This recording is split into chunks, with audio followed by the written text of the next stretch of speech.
Merci bien-aimé. La Pentecôte, de par son origine et son sens, depuis l'Ancien Testament, c'est la fête de la moisson, la fête de la récolte. C'est-à-dire, c'est en cette période de la Pentecôte où les gens venaient avec les premiers résultats. C'est la deuxième fête chez les Hébreux, après la Pâque, qui est la sortie, et puis ensuite la Pentecôte, qui est la présentation de premières gerbes, c'est-à-dire de premiers fruits qui apparaissaient, que des gens amenaient et qu'ils brandissaient devant le Seigneur. Donc Pentecôte, c'est fête de la récolte.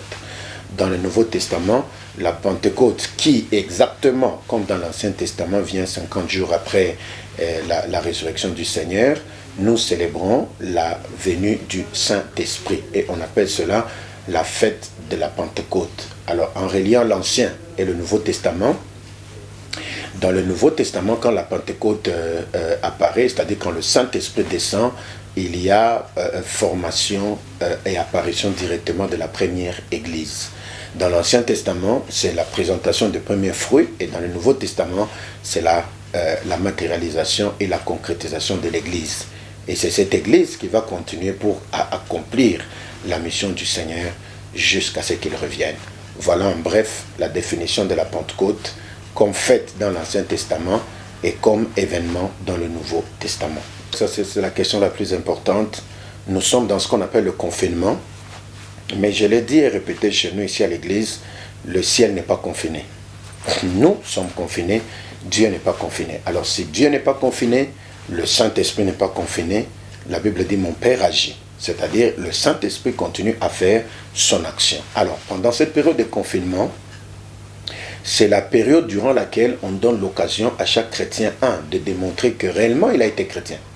C'est-à-dire, réellement, il a reçu Jésus, parce que s'il n'a pas été chrétien, 3 mois après, il disparaît. On va le chercher, il s'est déjà volatilisé dans la nature.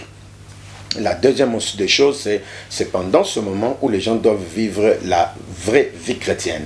Parce qu'en fait, la vie chrétienne, elle n'est pas d'abord collective, elle est individuelle.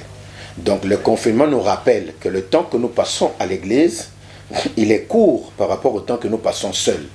Et que chacun doit être capable de développer sa communion avec Dieu. Et le confinement permet à chacun de cultiver encore dans cette communion et de prouver qu'il a été chrétien. Et la troisième des choses, le confinement permet à ce que certaines choses se retrouvent unifiées, c'est-à-dire les familles.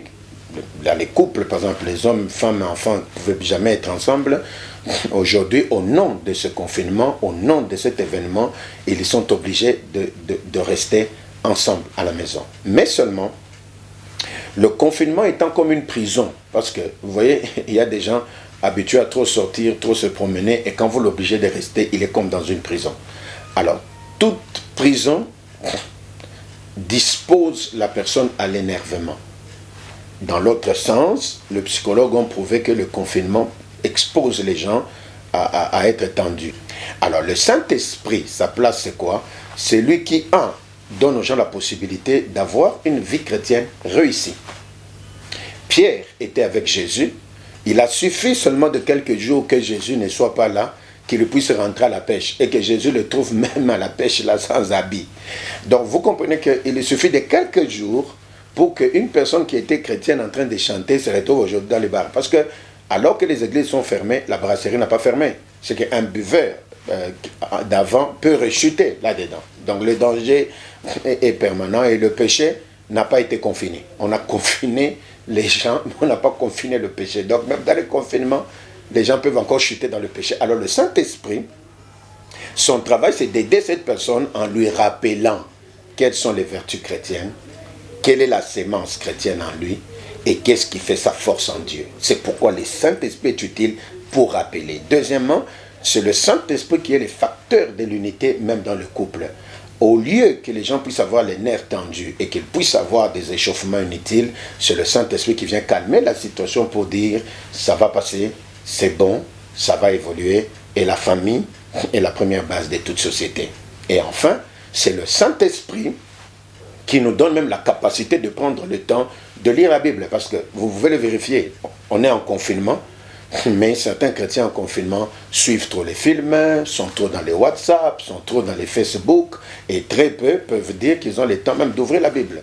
Mais c'est le Saint-Esprit qui donne aux gens la capacité d'ouvrir la Bible, de méditer la parole de Dieu et de se brancher au Seigneur. Donc en bref, le Saint-Esprit donne aux gens les compétences dont ils ont besoin ou les capacités pour rester attachés à Dieu pendant ces confinements.